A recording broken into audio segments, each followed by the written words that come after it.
According to Wikipedia, go-go dancing originated in the early 1960s at the French bar Whiskey a Go Go in the southeastern region of France. The bar's name was taken from the French title of the Scottish comedy film Whiskey Galore. The French bar then licensed its name to the West Hollywood rock club Whiskey a Go Go, which opened in January 1964 and chose the name to reflect the already popular craze of go-go dancing. Many 1960s era nightclub dancers wore miniskirts, fringe, and go-go boots. So that's the description of where it all started according to Wikipedia. But who were the go-go girls and what is go-go dancing? That's today's topic of discussion on the Get Glam and Go Go show.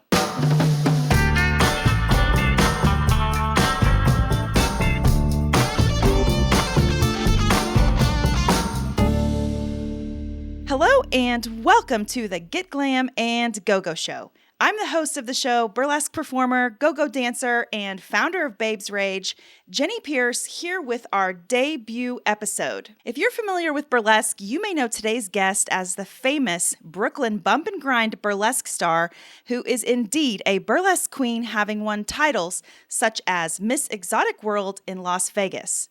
I'm talking about Angie Pontani. Angie is currently headlining some of the biggest shows across the United States, such as After Dark Vegas and After Dark NYC. Angie was also instrumental in spreading the good word about go-go back as early as the mid-90s when she and her sisters were gigging throughout New York City. Angie's classes are where I learned the foundation of the 1960s go-go movements, and she's here today to talk about her experience in go-go dancing, how it relates to burlesque, and what she's currently up to. Angie, welcome to the podcast. Thank you. Thank you for having me. Absolutely. I'm so excited we could sit down and talk about one of my favorite things, go-go dancing, which indeed I learned pretty much directly from you. Yeah, I'm excited too because everybody always wants to talk about burlesque, and I love go-go so much. It's not something that I get to talk about a lot, so I'm very excited about that. Yes, me too. Well, thank you. So to start with, tell our listeners who you are, Angie Pontani, obviously, but what you do and how you got started, and also tell us about your tagline. Where did that come from? Well, my name is Angie Pontani, and they call me the Italian Stallionette. And that came from Mr. Murray Hill. We've been doing shows together since pretty much the beginning of time. So long ago, probably like in the early 2000s, Murray was introducing me for a show. And, you know, I'm Italian. I'm very proud of being Italian. And Murray knows that about me. So he was whipping it into my introduction. And, you know, the Italian Stallion, Rocky Balboa, like one of my life idols. Murray just put an "et" on the end of it, and the rest was history. It stuck. I was like, I love that. That's amazing. And I kept it. So that worked out well. But, you know, I started performing straight out of high school pretty much. I was 17 years old. Wow. I was born and raised in New Jersey. I came to New York with a dream and a suitcase, you know. And I was studying theater and dance at NYU. And I hated it. I was very bored. I didn't like it. It wasn't what I wanted to be doing. And I kind of just got sucked up into the nightlife of New York City. And this is about when the neo-burlesque resurgence was going to take off. And, you know, I just found myself in the right place at the right time with the right sensibilities, because everything about burlesque really speaks to me internally, from the style of performance to, you know, the irony that lives within it. And I just kind of found my way with that, and I never looked back. I've been really lucky with my timing. Yeah. Well, I've certainly seen you and Murray Hill work together, and I love your dynamic on stage. I know you have produced shows and collaborated throughout the years, and the friendship is tangible. It's fun to watch. Thank you. It's my bestie. We just got off the phone. That's awesome. All right. So how did you get in? So did burlesque and go-go dancing sort of, you started both of those at the same time? Like those went hand in hand for you, or were you introduced to one before the other? Well, I really don't I think I was introduced to both of them really throughout my entire formative life. My parents were very much into like what I like to refer to as like the golden era of entertainment, MGM Technicolor musicals, films from the 60s. They listened to the Rat Pack. So whenever we would enjoy the arts of film and television and music, it would be something that was a bit over the top like that, and you can see the influence of burlesque in so many films in that era, the way stage shows were presented, the musicals, the costuming, the comedy. And I think the same lies true for Go Go as well. So I think I was influenced by these things for so many years, before I even heard the term of burlesque or go go dancing. And when I first heard the term of burlesque is when I got into my first show, which was at 18 years old, Dutch Wiseman's in the city. And I had to go home and look it up on my Apple IIc computer, get up on that, dial up on the AOL and look it up and see what it meant. And I think the first time I put, my P's and Q's together with go-go dancing was when I saw the original Hairspray, the John Waters film. And I was like, oh, this is what it is, Mm-hmm. You know what's interesting? You mentioned the influence that burlesque has on pop culture. I don't think, this is my opinion, I don't know if you agree, but I don't think burlesque gets enough credit for how much it influences, I don't know, I mean, even to this day, right? 1,000,000,000 gazillion%. I think burlesque, because of the nature of the performance, which is celebrating and showcasing a woman's body under her own control, it often just kind of gets stifled. There are so many contributions burlesque has had on mainstream entertainment. When you look at when it came up in history, it was right there alongside jazz and slapstick comedy, and there was burlesque. Burlesque was the actual draw to the show. The comics of that era just, now they're written in the halls of history. Jazz is an American seeped tradition. Burlesque is still here, just kind of clawing up, trying to explain itself. So yes, I think burlesque does not get its due rewards at all.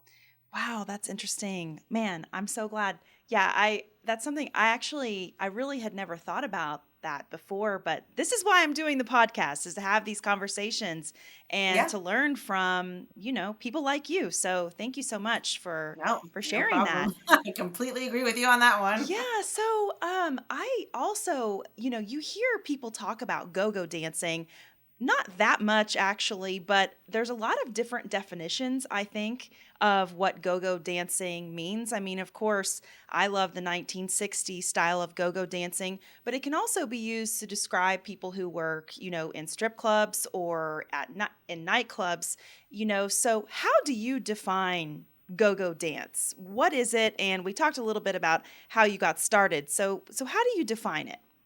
Well, it's very similar to burlesque when somebody asks you to explain burlesque, and then they're like, "Well, is it like a strip club stripping? Is it a gentleman's club? Is it a champagne room?" I think we're all fruits in the same bowl, but there are some really significant differences. And I think when it comes to go-go dancing, I identify and define go-go dancing from what it was at its original inception in the 60s and in the 50s, really, too, the late 50s when go-go dancing started to become popular. It was this highly stylized dancing that would happen in these nightclubs. It was really, really visual. It was a kind of dance that's like extremely unique and a little bit kooky, too. Um, and much like burlesque, that's kind of all the stuff that makes it really accessible about it. And I think burlesque kind of segued into go-go as well, because as these burlesque shows were dwindling down in the late 50s and the 60s because of television and the accessibility of all different kinds of entertainment and the changes that were happening in the world, a lot of burlesque dancers started to go into go-go. And that's, you see that with like a Kitten Natividad and Tora Satana. Like, they are considered in this burlesque go-go crossover that does intersect. But for me, when I think of go-go, I'm talking about like the Watusi, I'm talking about the mini skirts, I'm talking about, the jerk and the frug and all these like super stylized 1960s, just like iconic moments. Yes. Oh, I love the movement vocabulary. Yes. I can't remember if I have this as one of my questions, but how did you tap into that? I remember when I took your classes that you have this giant notebook, which I would actually love to take a peek inside. I'm sure It's it's right here. high confidential stamped, but I was always curious how you learned those movements. Where did you discover the vocabulary? Well, a lot of the vocabulary I got from Hairspray, right? Because when I saw Hairspray, I was like, oh man, okay, that's what all of this is. That's what this style of dance that I love. And like I might add, like, I took dancing school from the time I was a small child until I went to college pretty much. And I was very bad in dancing school. I was not the honor student. I was in the back row. It was very hard for me. I did not excel in this situation. And it's kind of funny now because, I've danced on some of the biggest stages in the world and taught and worked with some of the biggest names out there. And there was something about the style of go-go and in burlesque as well, where I was like, I can do that. I can do that posturing. I understand this movement. And there's something about it as well that it's very satirical, it's very ironic. And like I talk about a lot of this in my class, so many of the movements in go-go are based off of like human movements that you would do, and they're just super exaggerated. And that kind of like it takes the edge off of it. It makes it more accessible, less scary. Hmm. It's silly. And when you're having fun and being silly, I think you're dancing better personally because it's coming from the heart and a bit of a pace of like passion. And my vocabulary grew because I saw all the things in Hairspray and I was like, oh, that's what that's called. That's what that's called. That's what that called. And then I just kind of started to research it a bit. And then I was touring, and this had to be probably the early 2000s. And I toured through Indiana. It was like James Dean's hometown, I remember, but their library was closing and they were selling all this stuff from the library. And I literally have all these books with like the footsteps, that Amazing. tell you how to do all these moves, So That's that amazing. was also a huge, I was like, oh, I was doing that wrong. So do you think those books are they like magazines, or do you think? They're like little like leather bound like there's one that says like the Watusi and it's like maybe 20 pages Wow. and it has the footsteps and it talks about the arm movements. So I think I have about 15 of those books. Oh my gosh, that's a great find.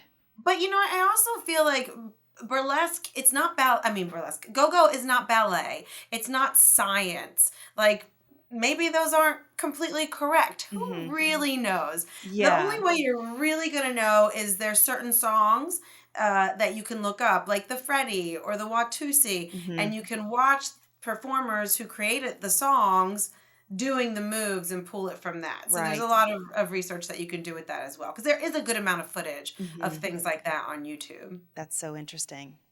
I'm going to take a quick sip of my drink and Oh, pause yes. for 1 second. Mhm. That's really interesting.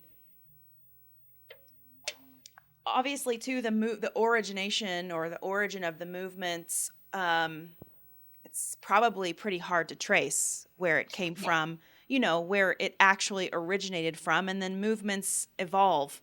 And then, it's like you hear like the names of popular moves that people are doing now, and it'll be interesting to see like in 30 years if those are considered vintage, right? And Yeah, people are like, for sure. we have records now, so it's a little bit different, but yeah, things continuously evolve and build off of, past whatever popular And crazes. everyone who touches it changes it a bit, Yeah, as it goes. And I think that's really cool too. I do too. I always think of one of the ways, well, when I think about go-go, it's like, do you define it by the movement vocabulary, or do you define it by the concept? And I'm sure the answer is probably both, but I always think of go-go is an expression of the now. Yeah.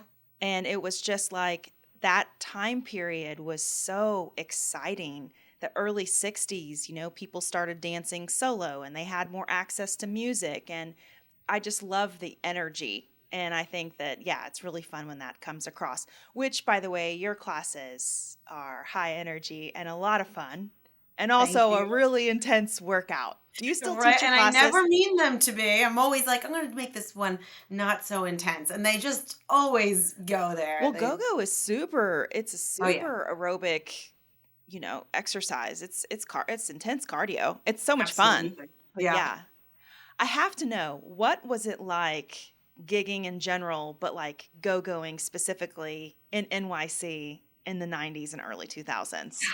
It was so much fun. I mean, they were just like the dance parties that you see in the movies, you know? Yeah. And I mean, like, I can just remember being in the back room of Beauty Bar. DJ Johnny O was spinning, or at Windows on the World. We did a go go night at Windows on the World.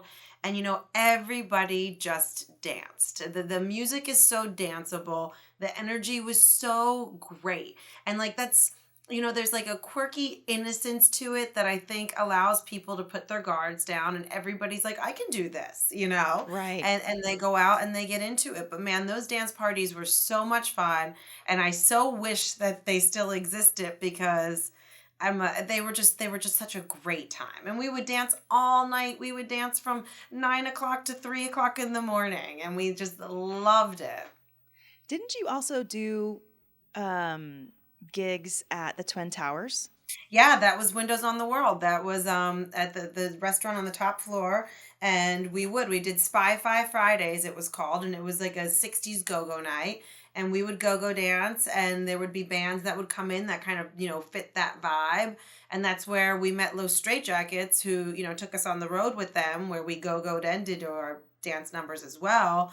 And Danny, one of the guys who was in the Straitjackets, ended up actually producing the original Go-Go Aerobics VHS that we put out. So that was a great place for us to kind of begin our go-go career. New York City must have changed so much over the last 24 or I don't know how many years since A that. lot. Yeah. Are Yeah, there it things that you definitely has. miss? Like, do you Oh, think yeah. certain things have been lost? I miss a bit of that organic nightlife where it was like you could just walk into a place and have a dance party in the back room. I Mhm. don't like the whole bottle service culture that's kind of taken over the city. I loved those kind of more casual nights where you could just really walk in to a fun experience like that. And we did. We had them at Marion's, Barmacy, Beauty Bar, even Windows on the World, which was a really high end venue. It was just a big dance party. It was really fun. Did people tip back then? No, no. Mm-mm. It was never really a tipping culture. Maybe at Beauty Bar they did, but not really. It wasn't really a tipping vibe. It was just a dance party. I see. Do you have any wild stories? Any wild NYC Ugh, story? gosh, I'm sure you do. That you can. Yeah, when I was registering my podcast, they were like, "Is it explicit or is it like PG-13 or whatever?" And I was like, I'm not really like, sure." it Like, depends. but yeah, I marked it so it'll be like accessible to everyone. But I'm sure you have a plethora of wild stories. Oh yeah, we had some really wild nights, and we still do. But I would say like one of my favorite, just general overall things from that time period, especially, was when we were at Windows on the World. We basically had the whole run of like the top couple floors of the World Trade Center, and we would be there late at night and just kind of run around and be in the banquet halls and going through all the back corridors, and it's kind of wild to think about now, definitely. But that was a very unique experience that I won't forget. Did you like working with your sisters? Oh man, we had so much fun. We had a total ball. I mean, we did and we didn't. It depends on the day. But, I think there were things that we were able to do because we were so close that you really wouldn't be able to do with people that you didn't have that type of relationship with. Right. Well, you talked about in the beginning, you talked about the relationship between go-go dance and burlesque. Do you have anything else that you want to add? How do you think that they're related? I mean, did they come from the same source? Well, they're definitely sisters, and I think like chronologically, if you look at that, like when the golden era of burlesque started to decline or disappear, is when the go-go club started to come up. So I think there were cultural shifts that happened, but I mean, aside from just the joy of dance, it all is a celebration of the female body. I think so many of those moves and the styling of the costumes are to accentuate that. And, I think that in that sense, they're definitely related, and they're definitely part of an evolution up to where we are now, Hmm. and they have that same sense of irony that burlesque has, where it's like, it's not serious, it's not brain surgery. It's sexy, but it's not really sexual. It's fun. It's Hmm. fun. It's entertainment. It's not snooty. There's no fourth wall. It's they often used to refer to burlesque as the poor man's follies, and I think it's the same thing about go-go. It's like, just slap on a skirt and a pair of boots and jump up there. You're golden. You're in. Hmm. Do you have any burlesque acts that you think of like heavier on the go-go side of things? I'm interested in how you choreograph and in general how you utilize go-go and burlesque together. Yeah, I mean, I definitely feel there's always a little pop in my step that's inherently go-go. Like I do this little trot that's almost like a small pony. That's Yeah. like I just Yeah. can't not do it. I have a tribute to Kit and Natividad that has like a little bit of like actual ponies and jumps that are in it. And I've had some over the years that have come and gone that have been very go-go heavy. I do find it hard to do a burlesque number at a full go-go pace and sustain that just because when I go dance, it's a frenetic, it's a frenetic movement. It's really high energy. And in burlesque, I like to take a little bit more time to hit certain poses and marinate in certain spaces, but I will use certain go-go steps for transition, but not too much. And that's also because when I do burlesque, I don't like to choreograph the death out of my act. I often have, which I call like grave markers, which I don't know why I call it that. It's like a little bit of a downer, but I have grave markers is what I refer to them as, where it's like, okay, at this point in the music, I'm going to do 2 counts of 8 of running up my leg and a couple hip rolls, and I know I'm going to do 4 shimmies. And then I'm just going to go around over here to my next grave marker. And when I get to that spot in the song, I know I've got these bumps and grinds. Like, and everything that happens between that is a bit organic and it depends on the space and my audience. When I do all out a go-go number, I want to choreograph it from top to bottom, unless I'm on the dance floor. If I'm doing it for presentation, it's choreographed from top to bottom. And I like that for that moment, and I like freedom when I'm doing straight burlesque because I so much of it depends on the audience, it depends on my mood, it depends on the space, what I'm going to do in between those grave markers. Yeah, that's an interesting Yeah. differentiation between the two. And I think that people who come from a dance background, leaving that open space in burlesque routines is actually really hard. Oh, 100%, 100%. But for me, it's required. There's only one number I have that is choreographed from top to bottom in burlesque, and that's my ballet to La Vie en Rose. And I don't, that is what it is. And that's about the light and the space and the silhouettes that I make with my body. It's not about that kind of carnal connection with the audience that I do in most of my other numbers. Mhm. That's like an aesthetic piece, but the rest of them are really pretty wide open in between the spaces. And that is when I go, if I'm doing a number for performance, it's fast. My brain can't think that quick enough to iron out those transitions and to know what's happening. So I have to choreograph that soup to nuts. Man, I would love to go dance with you in like a big troupe or Oh, even yeah. like a flash mob. Oh, I that would be know. so fun. I've done them throughout the years. We did one at Viva Las Vegas. We used to do them at Windows on the World. Every like couple months, we would organize a flash mob, and everybody would just descend on the dance floor and do this big number together. It's just such a fun form of dance. I did actually perform at Coney Island one time. I think it was 2013. I can't remember. I don't remember. I just remember that it was connected somehow to your classes. I'll share a photo of that. Yeah, I Actually, I'll think put I it right remember here. that. I know. I just remember we wore black and white, and the main attraction was in it. Oh my gosh, And I yes. can't remember. I was totally living my best life though, because, It's so much fun. yeah, and I It's was living it's out of a just fun. suitcase, Yeah. in a crash pad. I never, until 2016, I never actually was a permanent resident in New York, Wow. so I was always just flying and coming and going and happened to stumble upon the New York School of Burlesque, which, ended up completely changing my life, the trajectory of my life. But I definitely remember um, that moment, go-go Oh, I dancing. love Yeah, that. at Coney, that was over 10 years ago. That's wild. I Yeah. remember certain things, burlesque made a huge impact on me, and I felt so lucky to learn it in New York, and I remember little kernels and certain things that my teachers told me really stick out. And one of the weirdest things that I remember you saying, and I don't know why this really stuck out to me and made such an impression. You mentioned in class one time that Sammy Davis Jr. is a great go go dancer, and he's not someone who I would ever have considered a go-go dancer. And can remember after the class running and like researching and looking him up. I mean, I may have known who he was before that, but not in that light or that from that perspective. Why did you say that, and why do you think that?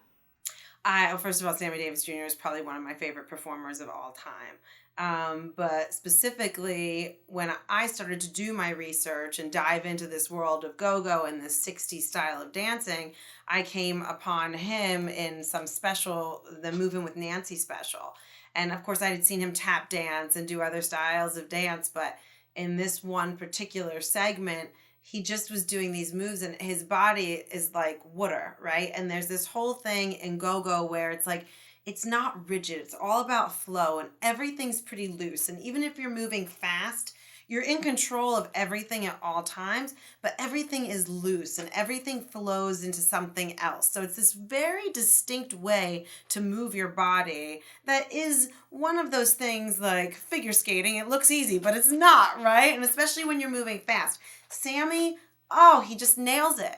He just nails it. And his whole embodiment is kind of like this like epicenter of 60s coolness too, that I think also resonates within that. Like, and I just, his flow, his style, the way he moves his entire body, I was just like, wow, I think he's one of the best go-go dancers I've ever seen.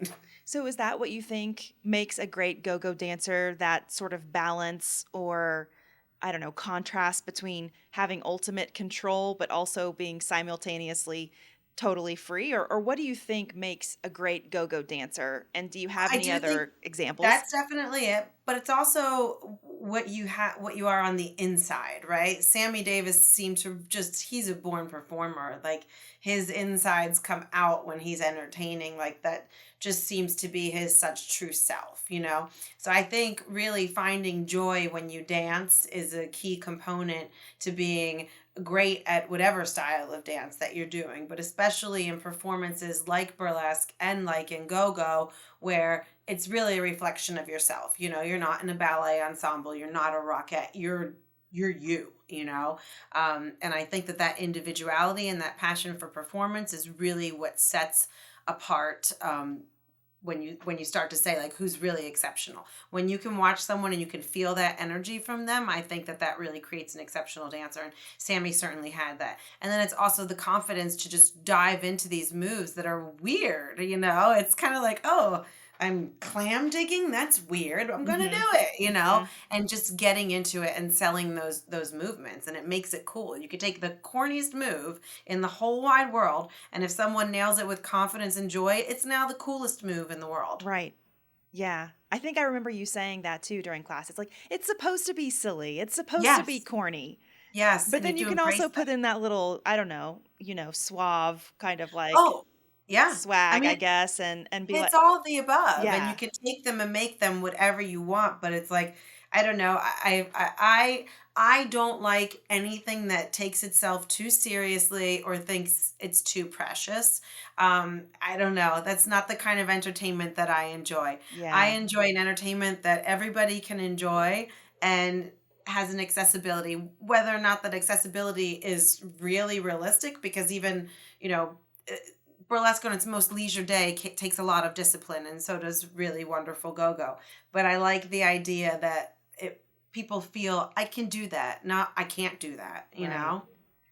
Oh my gosh. Well, that's so inspiring. And you made a really great point because, from an outside perspective, I think it's very easy when you're a performer, you want to get into shows and festivals and like excel and have great costumes. But at the end of the day, the joy, if you'll burn out if you focus too much on, comparing yourself to others or all of those things that can be tempting, right? But it's that joy and that individuality I think also that audiences are looking for. And but I do think it's easy to lose touch with that. But that's so key to, burlesque and go-go. So thank you for that 100%. reminder. Yes, 100% is the rules I live by. Yeah. Yeah. So, what are you up to these days? I saw that you are headlining a show in Vegas. Is that a show that started in New York, or how did you end Ye- up there? Yeah, it's pretty Do you amazing. fly back and forth? I do. Wow. Yeah, but the schedule works out where it's like, I'll usually go out there 2 or 3 times a year and we'll run for about 3 weeks or a month. And then I come back home. If that coincides with the school year, then I will bounce back and forth and do as much as I can. But the show is after dark and it's with my husband. And it's basically the show that we've been doing together, touring and in the city for, the past 15 years or so. And when Gaga started performing in Vegas, my husband is her trumpet player. They offered him a late night show there after hers. So that's when we started doing After Dark there. And we actually had our 5-year anniversary this year. So that's pretty exciting. And we just got back from Vegas. That's amazing. I love Oh, it's fun. Vegas. So It's epic, And so people can buy tickets to both the Vegas show and the New York show? Is the New York yeah, show and the New York show is okay. at the Midnight Theater, which we just started doing an artist in residency there and doing our After Dark show there on Fridays. So it's really cool, and it's been so amazing that this show really gets a global audience, and it's a beautiful thing. It's like I've gotten to perform on stage with Gaga doing like my pure 100% unfiltered burlesque act in Vegas. And then at the after show, which is our show, I've gotten to perform with amazing people like Terrence Blanchard. And it's just so incredibly exciting to be able to do that as a burlesque performer because as we talked about in the beginning, people don't like to talk about burlesque. People don't like to include it in these conversations and in these moments. And it's been nice to be able to represent it in these spaces. Absolutely. Well, Angie, that's all I have for today. Do you have Awesome. anything that you want to close with? I don't know, any piece of advice or to people who may be aspiring burlesque dancers or who want to check out Go Go? Are you still teaching? Every once in a while I'll teach. I miss it. It takes a lot of energy to have a constant class, and it's hard for me since I'm moving around so much. But, I try to knock out 1 or 2 classes a year at this point because I love doing it. I love doing it and I have a great time, but, it's hard to keep up with. Right. Yeah, teaching is demanding. Teachers you know, don't get enough, well, salary, Yeah. compensation or respect. It's so much work. I actually tried to teach last spring and I was just like, I'm not cut out for this. This is too It's much. hard, It's and especially with hard. my personality, when you've seen my binder, which I like, my binder is my life. Um, but whenever I teach, I'm like, okay, I've been teaching go-go and doing the same moves for so long. I want to go through my binder and make sure that I'm not going to teach you the same exact thing that I taught you last time, and then I have to memorize it because you've seen me in class. When I'm in class, I'm like rapid fire, bam, bam, bam, bam, bam, Yep. and I want to know it. I don't want to waste anybody's time. I want to teach you as much as I can. So like I prepare for several days to teach a 1 hour class, and it's hard to find the time, but I will. I promise I will knock out a couple more of them because I do Indeed, love you are doing it. very prepared. That is true. I remember that. It's really All right. Well, annoying. thank you so much for your time today, Angie. Thank you, Jenny. Thank you for having me. And just my advice, Yes. have fun. Be yourself. Hmm. Do what you want to do. Follow the opportunities that are best for you. Because at the end of the day, if you're not happy on stage and doing what you love to do, you're not going to knock through to the next level. So that's it. You know the answers for what you want to do and be happy with. That's You know. great. Well, thank you so Yes. much. Thank you. Thank you for tuning into the premiere episode of the show. Make sure to follow, like, and subscribe. I'm your host, Jenny Pierce, signing off for today. Until next time, get glam and go go.